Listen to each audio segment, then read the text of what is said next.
Hi, this is Rick Cooper from Social Media Outcomes, and I wanted to talk to you about creating quote graphics. What is a quote graphic? It's simply an image that you create, sometimes with a photo, sometimes it's just a blank background with text over it. Now, why would you want to create a quote graphic? Well, number one, quote graphics are very popular.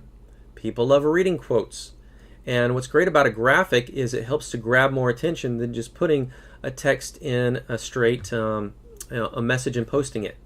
So it creates a graphic image that you can now share. That's great if you want to share, for instance, on something like Instagram. I have an Instagram account and I love sharing pictures there. Sometimes I'll take a picture of a sunset or I'll take a picture when I'm with a friend and I'll post it up. But you can also share quote graphics as well. And I often find that when I'm scrolling through Instagram, that when I see a quote graphic that I like, then I click on the button to like that. And so one of the values of creating quote graphics is that it creates more engagement. It gets people engaging with you, liking what you're posting. And it also might create some comments as well. So how do you create quote graphics? Well, there's a number of different tools, and we'll talk about tools in a moment. But first of all, you have to think about, first of all, you need a quote. So if you want to find quotes, just simply go out to Google and type in quotes and then some type of a topic. Like I love success quotes, so I'll often go out to Google and type in success quotes.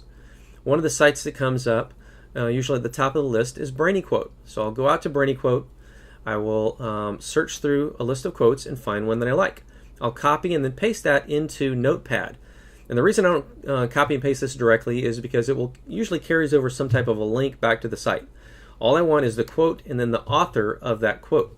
And so then I will take that information and I will eventually move it into the quote graphic. And the next thing is you might want to consider having some kind of a background image.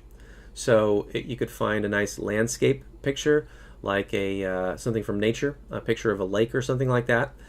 And if you can find something that relates to the topic, great. Otherwise, just find something that looks nice. You can also use your own photos as well. Sometimes I'll take a picture of something, and something that people wouldn't necessarily recognize, but it'll just kind of be a plain background that works well for text.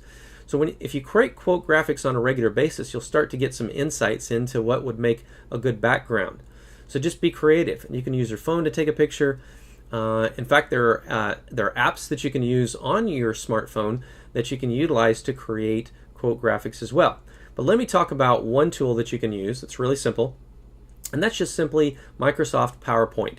I use PowerPoint to create a lot of graphics, and all I have to do is create a little box, a text box. I can just shade it in with a simple color, a solid fill of a color, and then I can layer text over it and then copy and paste the text in. And usually I'll put some type of additional connection back to me. Like sometimes I'll use my Twitter address. I might put @Rick Cooper. Sometimes I'll put my website address, socialmediaoutcomes.com. I might put that at the bottom. But that should always be secondary. It should be small, and it should be kind of innocuous, not like the brightest color standing out, but something that's kind of maybe a little dark and faded in the background so that it's there, but it's not really like jumping out and grabbing people in the face. Because really, when it comes to encouraging people to share things on social media, the more that you have something that's kind of branded around your business and that really kind of stands out, the less likely people are to engage with it and actually share it. But if you create other things, other beautiful images, it's much more likely that they'll like, they'll comment, and they'll probably share it over to their page as well. And part of social media is just creating engagement and getting people to connect with you on a regular basis. That also helps in attracting new people into you as well.